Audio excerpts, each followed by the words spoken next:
श्री अरुण भारती जी। महोदय जी, मैं पहली बार बोल रहा हूं, तो मुझे गुजारिश है आपसे कि मुझे पर्याप्त मौका दिया जाए।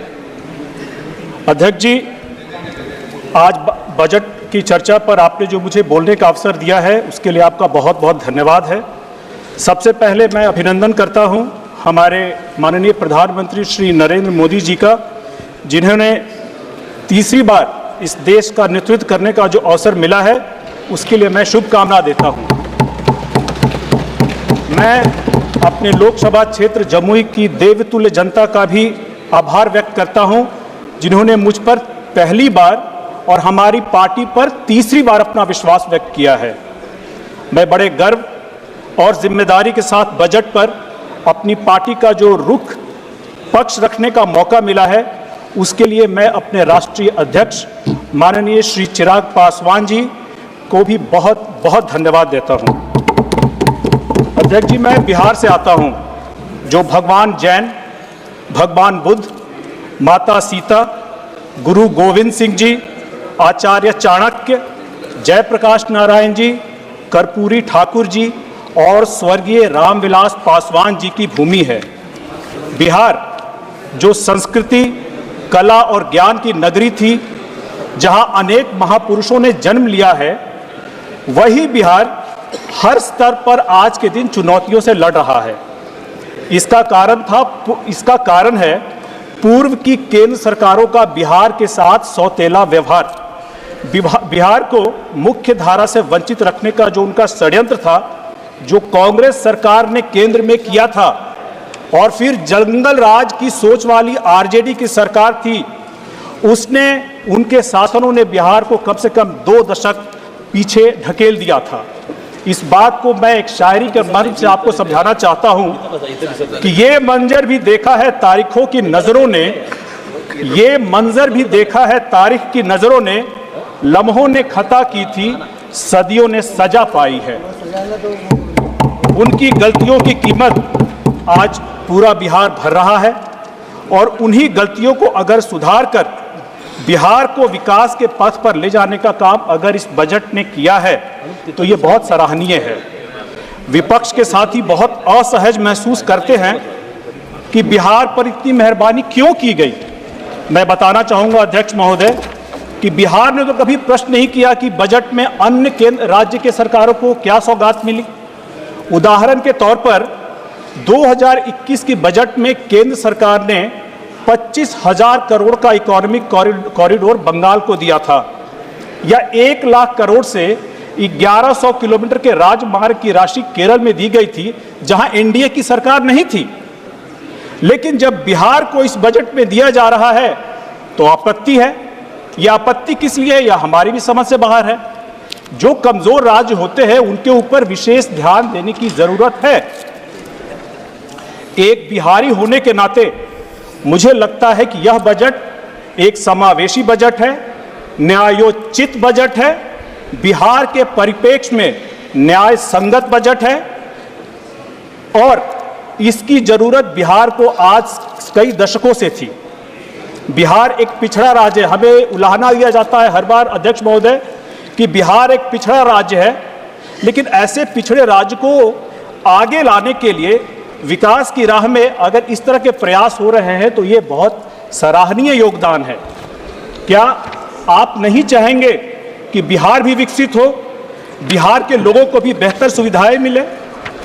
यह बजट न केवल विकसित भारत के सोच को आगे ले जाने का काम करता है, बल्कि हमारी पार्टी और हमारे राष्ट्रीय अध्यक्ष माननीय श्री चिराग पासवान जी के विकसित बिहार बनाने की सोच, बिहार फर्स्ट, बिहारी फर्स्ट को साकार करने की तरफ एक सकारात्मक कदम है। उस सोच को धरातल पर उतारने का पहल भी है। मैं नरेंद्र मोदी जी और वित्त मंत्री जी का धन्यवाद देता हूं कि आज उन्होंने जो बिहार को इस बजट में प्राथमिकता दी है, जिस बिहार फर्स्ट, बिहारी फर्स्ट की सोच जिसकी हम बात करते हैं, उसका अंश इस बजट में हमें दिख रहा है। अब बिहार में हमें गंगा माता के साथ विकास की गंगा भी बहेगी, क्योंकि केंद्र सरकार ने बिहार के साथ न्याय किया है। बिहार को उसका जो लंबे समय से पेंडिंग था, वो अधिकार दिया है। बिहार की जनता ने जो आशीर्वाद 2024 में माननीय प्रधानमंत्री जी को दिया था, उस भरोसे पर वो पहले बजट में ही खरे उतरे हैं। मोदी जी ने हमेशा बिहार के विकास की चिंता की है और विश्व पटल पर बिहार को सम्मान दिया है, जो उन्होंने जब G20 समिट में नालंदा विश्वविद्यालय का चित्र पूरे विश्व में देखा गया था। अध्यक्ष जी, बिहार के साथ सामाजिक न्याय एनडीए की सरकार ने किया जब स्वर्गीय कर्पूरी ठाकुर जी को भारत रत्न दिया गया और इस बजट के माध्यम से हमें आर्थिक न्याय दिया गया।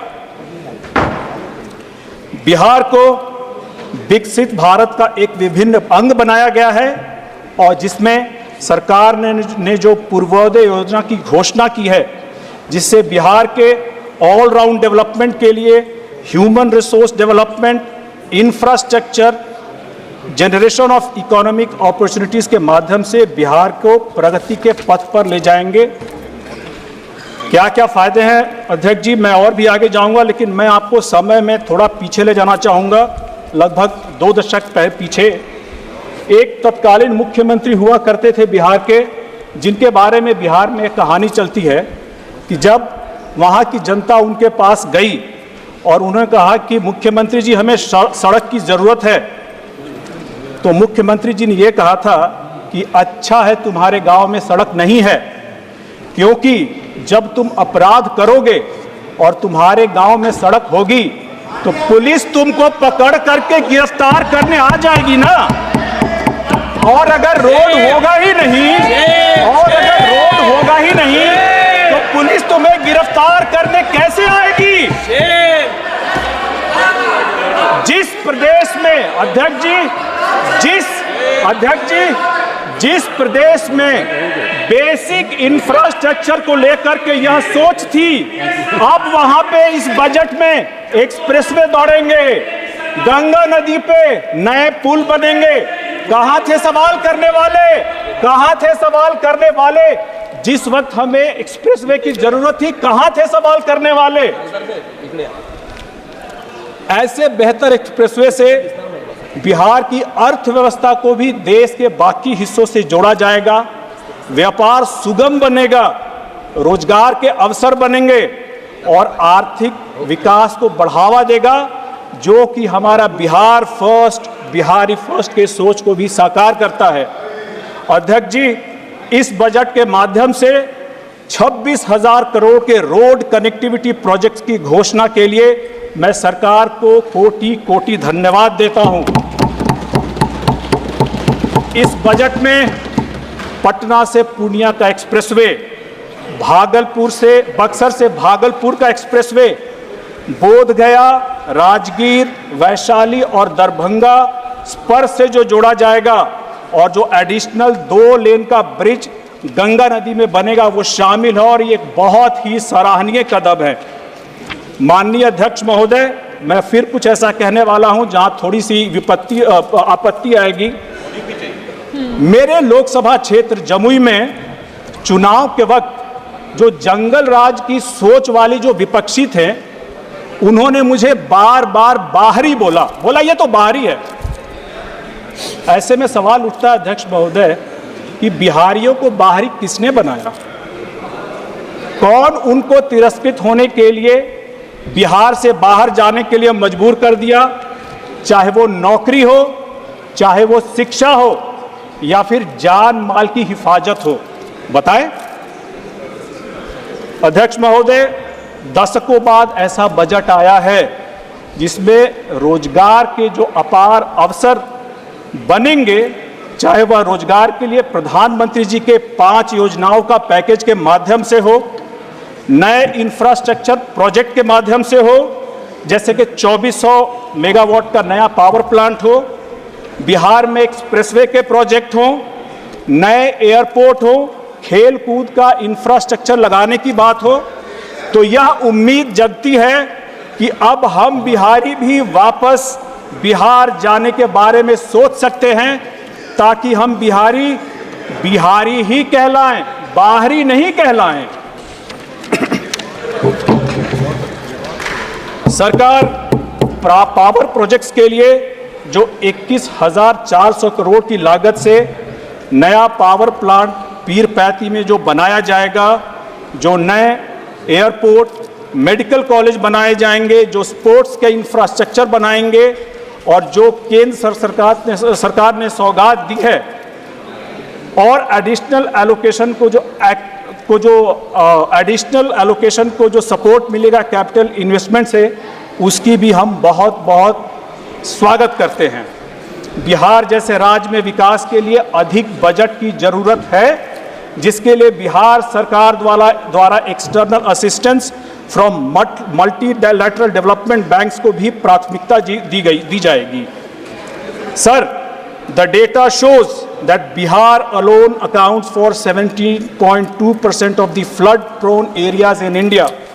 In recent decades, the flood intensity has increased, and so has the extent of flood-prone areas. अध्यक्ष महोदय, बिहार में बाढ़ और सुखाड़ का एक ऐसा चोली दामन का साथ है जो हमारे नियंत्रण में न होते हुए भी एक बहुत बड़ा अभिशाप बना हुआ है। ऐसे में बाढ़ नियंत्रण और सिंचाई परियोजनाओं के लिए जो 11,500 रुपये का आवंटन किया गया है, एक बहुत ही हमारे लिए राहत भरा कदम है, जो कोसी, मेची, राजलिंग और अन्य सिंचाई परियोजनाएं हमारे किसानों की आजीविका की सुरक्षा और कृषि स्थिरता सुनिश्चित करने के लिए बहुत ही महत्वपूर्ण है।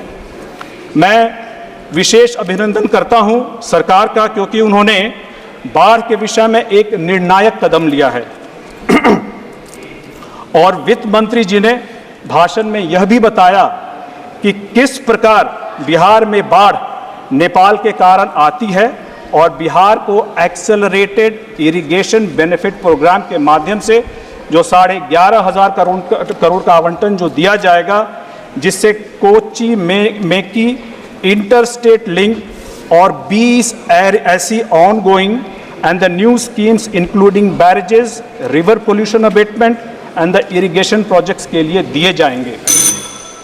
इसके अलावा मुझे थोड़ा एक अतिरिक्त समय दिया जाए।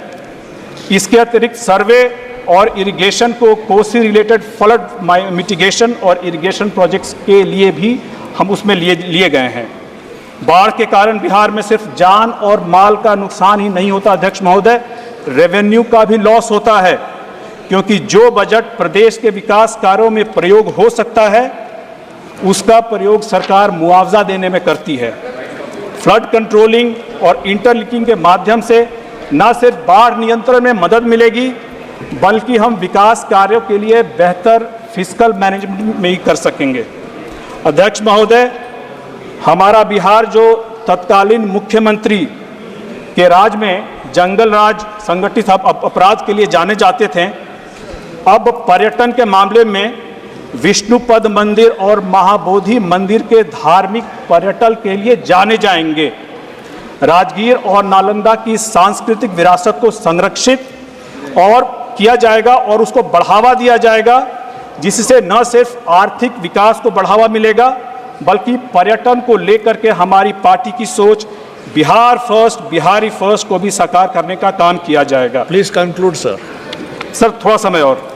बिहार राज्य में भारत की गौरवशाली संस्कृति को दर्शाने वाले कई स्थान हैं, लेकिन पूर्व की किसी भी सरकार ने बिहार में पर्यटन को प्रमोट करने की बात नहीं की।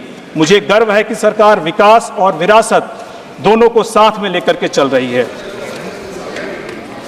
इस बजट में बिहार के लिए हर क्षेत्र में घोषणा करके सरकार ने यह सिद्ध कर दिया है कि इंडिया जैसे फेडरल स्ट्रक्चर वाली कंट्री में प्रिंसिपल्स ऑफ इक्वालिटी और जस्टिस भी शामिल है, और बिहार की अपेक्षा जो इतने दिनों से की गई थी, उन सपनों को पूरा किया गया है मोदी सरकार में।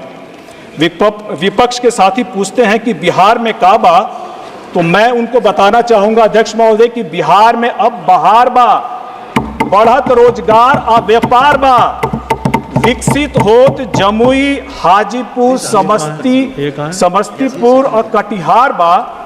बजट में परियोजनाओं का बौछार बा, जिसे देख करके विपक्ष अब लाचार बा, क्योंकि केंद्र और राज्य में डबल इंजन की सरकार बा। अध्यक्ष महोदय, माननीय सदस्य अगर मैं- धैर्यशील माने। सर मुझे कंप्लीट करने दिया, अब थोड़ा सा रह गया सर, थोड़ा सा रह गया नहीं सर, मुझे कंप्लीट करने दिया जाए।